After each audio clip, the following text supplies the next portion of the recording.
আচ্ছা ভাইয়া, আপনি এটা কি খাচ্ছেন? এটা হচ্ছে মাটন বিরিয়ানি। মাটন বিরিয়ানি। বিসমিল্লাহ হোটেল থামেল। আচ্ছা। কাঠমান্ডুর থামেলের মাটন বিরিয়ানি বিসমিল্লাহ হোটেল। তো 520 নেপালি রুপি। আচ্ছা, 520 নেপালি রুপি। হ্যাঁ, যেহেতু আমি রোজা ছিলাম, আমার ক্ষুধা পেয়েছিল, শুধু পানি খেয়ে আমি রোজা ভেঙেছিলাম।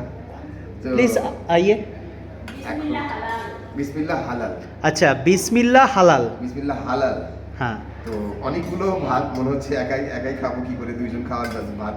তো 520 নেপালি রুপি দিয়ে মাটন বিরিয়ানিটা আমি নিয়েছি। তো আমার সাথে কলকাতার দুইজন ভাই, সৌভাগ্য আমার যে আমার দুই কলকাতার ভাইয়ের সাথে। না না, সৌভাগ্যর কিছু না, আমরাও এসেছি। সৌভাগ্য, অবশ্যই আমার সৌভাগ্য। হ্যাঁ। যার ফলে আমি দুটো কলকাতার ভাইয়ের সাথে আমার দেখা হয়েছে এবং তাদের সাথে অনেক খুব আনন্দকর মুহূর্ত পার করলাম। সারাদিন কাঠমান্ডু সাইট সিইং করলাম। সাইট সিইং করে আমরা একসাথে, তো ওরা কালকে পোখারা যাবে, তো আমি আবার হয়তো ভক্তপুর যাব। আচ্ছা আর আমরা তো 10 তারিখে সকাল 12টার সময় ফ্লাইট, চলে যাব। আচ্ছা, থ্যাংক ইউ ভাইয়া। ঠিক আছে।